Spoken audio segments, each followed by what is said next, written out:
అందరికీ నమస్కారం అండి. రత్నభాస్కర్ ఛానల్కి స్వాగతం. ఆటమంతికి కూడాను. బాలకృష్ణ నటించినటువంటి అఖండ సినిమా అఖండ విజయం సాధించిందని తెలిసి నేను చాలా సంతోషించాను. అసలు విడుదలవుతుందో లేదో అనుకుని విడుదలయ్యి అఖండ విజయం సాధించింది. అది సాధించడం అది సహజమే. ఎందుకంటే దాంట్లో చెప్పింది ధర్మం గురించి. ధర్మం అంటే అది మతం కాదు. ధర్మం ఎక్కడైనా ఒకటే.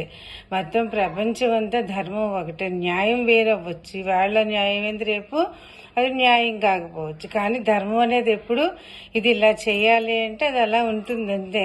అంటే అందరినీ ప్రేమించాలి, పొరుగు వారికి సాయం చేయాలి, ఎవరిని హింస పెట్టకూడదు. ఇవన్నీ కూడా ధర్మాలు. ఇలాంటి ధర్మాలు ఎప్పుడు ధర్మమే. కాబట్టి అఖండలో చెప్పినటువంటి సనాతన ధర్మం అది మతం కాదు. కాబట్టి ఆయన చెప్పినటువంటి ఆయన చూపించిన విశ్వరూపం, ఆ విశ్వరూపానికి ఆయనకున్నటువంటి గట్స్కి చేతులెత్తి దండం పెడుతున్నాను. అఖండ విజయం ఇంకా సాధించాలని చెప్పి కోరుకుంటున్నాను. Thank you.